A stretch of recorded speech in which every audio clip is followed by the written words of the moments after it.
The reading is from John chapter 4, verse 1 to 30. The woman at the well.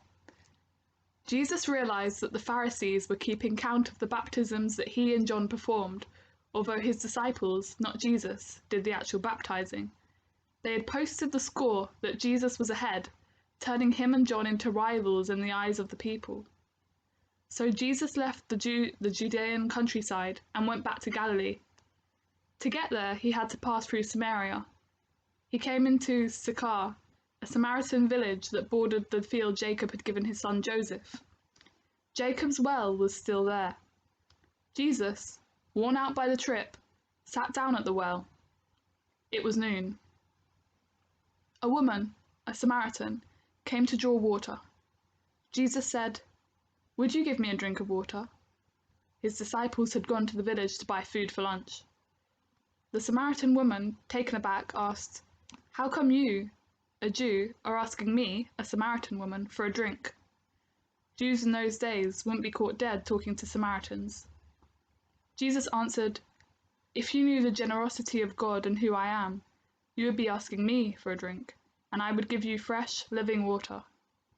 The woman said, "Sir, you don't even have a bucket to draw with, and this well is deep. So how are you going to get this living water? Are you a better man than our ancestor Jacob, who dug this well and drank from it, he and his sons and livestock, and passed it down to us?" Jesus said, "Everyone who drinks this water will get thirsty again and again. Anyone who drinks the water I give will never thirst, not ever. The water I give will be an artesian spring within, gushing fountains of endless life." The woman said, "Sir, give me this water so I won't ever get thirsty, won't ever have to come back to this well again." He said, "Go call your husband and then come back." "I have no husband," she said. "That's nicely put. I have no husband. You've had 5 husbands, and the man you're living with now isn't even your husband. You spoke the truth there, sure enough." "Oh, so you're a prophet? Well, tell me this. Our ancestors worshipped God at this mountain, but you Jews insist that Jerusalem is the only place for worship, right?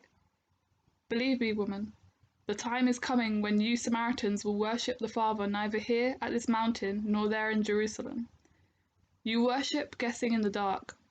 We Jews worship in the clear light of day. God's way of salvation is made available through the Jews, but the time is coming, it has in fact come, when what you're called will not matter, and where you go to worship will not matter.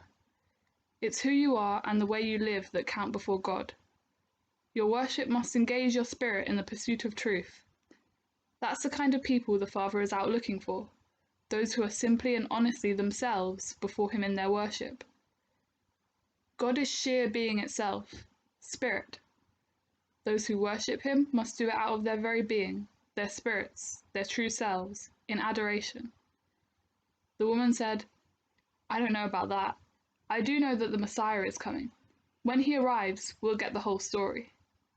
"I am he," said Jesus. "You don't have to wait any longer or look any further."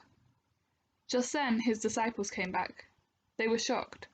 They couldn't believe he was talking with that kind of a woman.